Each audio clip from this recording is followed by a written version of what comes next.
What's up, my sleevers and everyone else who's just interested in the sleeve process? My name is Ashley and you are watching Preconceived Notions. So what this video is going to be about, it's going to be my first video talking about my VSG surgery. And spoiler alert, I am 9 days post-op, so I did have the surgery. But I want to rewind and talk about the entire process I went through just to have my surgery. Y'all, it took me, just to sum it up, it took me a whole year just to get my surgery. Y'all, that year was tough. But anyway, I got some notes here to talk about every single thing I had to do to be able to have my surgery. So just a little background information. I have a Kaiser Permanente as my insurance. I live in the state of Georgia, and I believe either Kaiser only uses 5 doctors in Georgia, or Georgia, the entire state, only has 5 surgeons that does the gastric bypass and also the vertical sleeve. So one of those, which means the surgeons are booked. Going back to Kaiser and my insurance, I had to go through a lot of little stuff, which were important stuff. But I had to go through all that just to even speak to my surgeon. So the timeline goes, orientation, nutritionist appointments, behavioral health appointments, appointments with my surgeons, and I had to do a EGD and pre-op liquid diet and medical clearance. So I'm looking down because y'all, this stuff is lengthy. I'm going to give y'all the dates and everything of my timeline just so that you can get a sense of how long it took. And best believe, throughout this entire year, I thought about quitting the process so many times. Like, I had to wait an entire year just to get my surgery. But anyway, let's rewind. So the very first requirement is to attend an orientation about bariatric surgery. And my orientation was December 20th, 2018. And basically, it was just a group setting that explained bariatric, I can't talk, y'all, that explained bariatric surgery, the different types. It talked about the surgeons. It talked about just the general process of it. That was December 20th, 2018. Then I had to have 4 nutritionist appointments, and my appointments were in the span of 4 months. So my first appointment was December 28th, 2018. And basically we just talked about my current diet and why I'm gaining weight and why I need the surgery and the changes I needed to make. My second appointment, we just came up with like a diet plan on how I can eat better and that I need to lose weight. So Kaiser, they didn't tell me a specific amount to lose weight, but I need to lose weight from the amount that I was currently at. So she just gave me tips and everything like that on how I'm supposed to eat and how to lose weight and stuff like that. So my third appointment, she wanted to make sure I did lose weight and also wants to talk about what changes I made to lose the weight. And so, we went over that, and then we started talking about the pre-op liquid diet. The fourth appointment, it was all strictly pre-op liquid diet, post-op liquid diet, and just preparing me for the surgery. So the nutritionist appointments were in the span of December 28th, 2018 until April 19th, 2019. So I know the appointments were like 4 to 6 weeks apart just to make sure my changes were working and that she can actually see whatever we implemented was in effect. So my behavioral health appointments, y'all, I have a lot of trauma about my behavioral health appointments because, first of all, my behavioral health specialist sucked. We kind of just sat in the office and stared at each other for 20, 30 minutes. And her appointments were so far apart that I was getting so frustrated because I had to have the nutritionist appointments done and I had to have my behavioral health appointments done before I could even talk to a surgeon. So let me just tell you how long it took. My first appointment was January 14th, 2019. My last appointment was June 5th, 2019. and I only had 3 appointments. So it took me 6 months to finish out 3 appointments, y'all. And when I tell you, it was pissing me off because each appointment was just trash. Like, I spent 6 months just to stare at my behavioral health. So, I mean, I will say we had small talk. We talked about why I was gaining weight. We didn't get too deep in my childhood and what trauma I experienced that made me use food for emotional eating. We didn't do none of that. So I'm just like, just sign my paper because you not on it. Basically, she had to make sure I was mentally ready to have my surgery. And I mean, that took 5 minutes of each appointment just to check in. Hey, how you doing? I'm doing good. And then the rest of the time, we was just talking about our cats. So that took me 6 months and it pissed me off a lot, but that was done. So then I was cleared to have my first appointment with my surgeon. And I was so excited. You know, I get to talk to my surgeon. I can get my surgery date. Girl, no. So my first appointment with my surgeon was August 13, 2019. Keep in mind, my last appointment with my nutritionist was April 19, 2019. So that was May, June, July, August, 3 or 4 months until I was able to actually speak with my surgeon. And basically what that appointment was choosing what surgery I was going to get. And we chose the sleeve because I am in the age range to still bear children. And so my nutritionist said the sleeve is a better surgery to absorb vitamins and nutrition and everything. If I do decide to have children, that's just a better way to make sure my baby is well nourished and everything like that. So we chose the sleeve strictly because of my age, and also I didn't have acid reflux and other reasons to get the bypass. So yeah. So, you know, I'm just waiting to get my surgery date, and she was like, no, you gained weight from your last nutritionist appointment, so I'm not going to clear you for surgery because obviously what you learned in the nutritionist class was not registered in your mind, and you can't have the surgery. Like, you just can't have the surgery.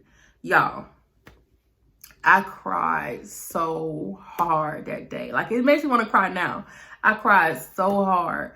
I cried in the appointment with my surgeon, and then I went out to the parking lot and I boo-hoo cried for like 30 minutes straight. My head was just pounding. I was just so hurt because at this point, with my first appointment with my surgeon, I've been doing this for 8 months, trying to just get my damn surgery date, y'all. So you know, the surgery date was the most important thing. I don't care if she told me my surgery date was 3 years from now.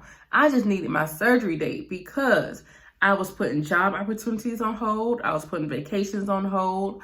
I was putting just all types of plans on hold because I didn't know if I was going to have surgery around that time and be recovering or nothing. So my life was just really on pause those 8 months during this process, because I'm thinking I'm having my surgery soon. And you know what? When I first started my process, it was in the winter time. And y'all, like, I literally threw away all my winter clothes because I'm like, for sure, I'm going to have my surgery by the time next winter rolled around. So, y'all, I was hurt. And I know a lot of y'all watch my 600-pound life, and the doctor tells them, no, you can't have your surgery yet. You have to lose weight. That was me, y'all. That was me. And I just was boo-hoo crying. But that lit a fire in my ass, and I made sure to lose my weight by the next surgeon appointment. So my next appointment to speak with my surgeon was October 22nd, 2019. So 2 months later was my appointment, and you best believe I lost that goddamn weight to get my damn surgery date. So the thing about this appointment, basically, you know, we checked in and everything like that. She couldn't give me my surgery date because she was booked the rest of the year. So she cleared me though. So basically I had to just wait for her nurse to call me and give me a surgery date. And again, this was October 22nd, and she's booked the rest of the year. So I knew I wasn't going to get it this year. The nurse called me like the same week, but all she did was tell me that she's booked, and also she can't even look at the next year's calendar until the end of November, closer to December. So I waited a whole nother month just to talk to the nurse, and I finally got my damn surgery date. So my surgery date was scheduled for January 10th, 2020. And so there was a little stuff I had to do before then. But just knowing my surgery date, I was able to plan my life around it. So I was happy about that. So the things I had to do before actually getting my surgery, I had to get my EGD done. I had to get my medical clearance done by my regular doctor. I had to do my pre-op liquid diet, and I had to do one more appointment with my nutritionist. And so my EGD surgery was done on December 18, 2019. And that's where my surgeon had found like a small hiatal hernia. But she said it wasn't major. She wasn't going to fix it. It just wasn't nothing to worry about. So that wasn't fixed. Well, she just told me about it pretty much. My EGD surgery cost $100 for my copay. And it lasted for about 5 minutes after the whole pre-op thing. So they had to, get me registered and hook me up to all the machines. And I was just under for like 10, 15 minutes. Now, this little appointment was very important though, because this was my first time ever being admitted into the hospital, ever being on anesthesia, ever having the IV. So I was a little nervous. This is my first time ever just being the person in the hospital. So this was like a good little trial run for me for my surgery. So, it was like a trial, I guess, to help me see what surgery would feel like. But yeah, the process itself only took 5 minutes. And so luckily I was able to enjoy my Christmas week. Me and my boyfriend's family went out of town, and we enjoyed Christmas. I ate like hell. I came back home on December 26th, and that's when I had my food funeral. You wasn't gonna tell me I wasn't gonna have one. Matter of fact, actually, I had my food funeral the entire week during Christmas, that entire week. But my official food funeral day was December 26th, 2019. And y'all, it was weak. Like in my mind, I thought it was gonna be lit. It was weak. What I had Chick-fil-A. And so this day I was driving home, a 4-hour drive back home. So I was in the car. So I had my Chick-fil-A with my large mac and cheese, because y'all, I love Chick-fil-A's macaroni and cheese. So I had a large mac and cheese. And then I guess when we made it home, I don't know if we was tired or what, or my brain just blocked out whatever else we did. But all I can remember was eating my little Cheetos snacks, which I love Cheetos. And then I know I went to Checkers and I had gotten 2 apple pies because, hey, it was 2 for $1. So I was just like, I had gotten 2 apple pies, and then I had gotten the strawberry cheesecake ice cream sundae thing. Oh my God, that thing is so good. But you know what? I couldn't even enjoy it because after the 2 apple pies, like my stomach was through. Like it was like, girl. So I started feeling sick at my food funeral. And honestly, I was sick and tired of eating and fast food and all that. So yeah, my stomach was through. I was ready for my liquid diet because I just put so much trash in my body. So my liquid diet, my 2-week pre-op liquid diet, and I do 2 weeks because my BMI was 50.8 and the requirement is 49 and under for 1 week, and then 50 and up BMIs get 2 weeks. And I wasn't going to starve myself just to get 1 week pre-op. So anyway, I had to do my 2-week pre-op diet, and that started December 27th, 2019, and it ended January 6th, 2020, and I started my clear only liquid diet January 7th until January 9th. So I had to do 2 weeks liquid diet, but 3 days before my actual surgery, I had to do only clear liquids, okay? And just to let y'all know, I didn't cheat not one bit during my pre-op liquid diet. Not one bit. Y'all, when I tell y'all I'm so proud of myself, I didn't cheat not one bit, no matter how much I wanted to. But I have a lot of reasons why I didn't cheat and how I was able to sustain any cravings. If y'all want a video about my pre-op liquid diet, let me know. It wasn't really nothing, but yeah, I had like a lot of circumstances that allowed me to not cheat during my pre-op liquid diet. But anyway, so during my 2-week liquid diet, I had to go see my general doctor for just my medical clearance, and I had it really close to my surgery. My medical clearance was January 2nd, 2020, and basically she ran labs, she did a physical, and was able to give me a thumbs up to have surgery. And last but not least, my surgery day came. My surgery was scheduled for January 10th, 2020. The cost of the surgery was $15,000, but my copay was $250.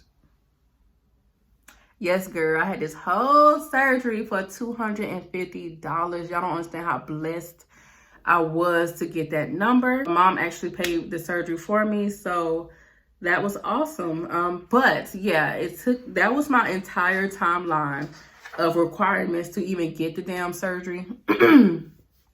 And again, it's my insurance. My insurance is Kaiser, which requires stuff.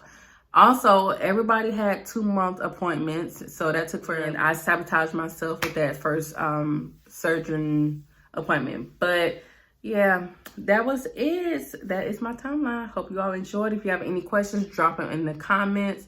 This is the first installment of my VSG series, and yeah, peace.